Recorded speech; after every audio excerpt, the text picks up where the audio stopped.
Manchester United lost to Grimsby Town in penalties. They lost by 12 goals to 11. It was a long penalty shootout, but at the end of the day, Grimsby Town won the penalty. It was a very, very interesting game. It was a very disappointing game for the Manchester United fans and also the Manchester United players. From the beginning of the game, you could see that the players were not up for it.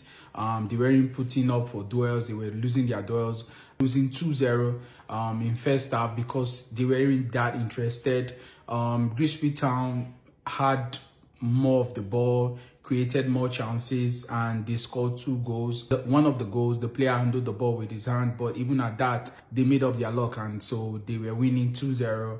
And you could just see the Manchester United players, they weren't up for it. It was very, very disappointing. Before now, I've always talked about the 3-4-3 formation. I think it doesn't suit the Manchester United players. I've always said it. The spaces in the middle of the park is just too much. And whenever you're playing a team that concentrates on the midfield, it will be difficult to play around them. And so throughout the first half, it was really difficult for us to create chances. It was difficult for Manchester United to play their game.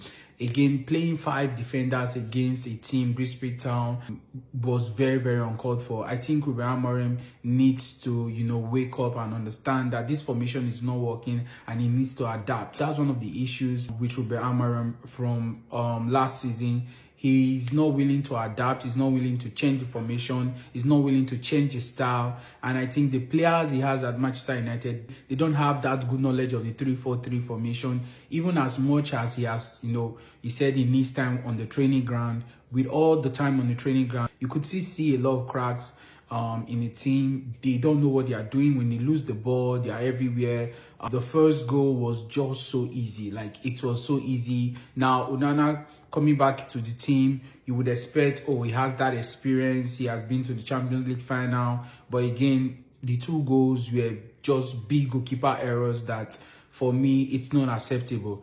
Ruben Amorim, after the match, said we could see what the players were saying on the pitch. And when he was asked to elaborate more on that, he said that, yeah, we all watched the match and we all know what happened.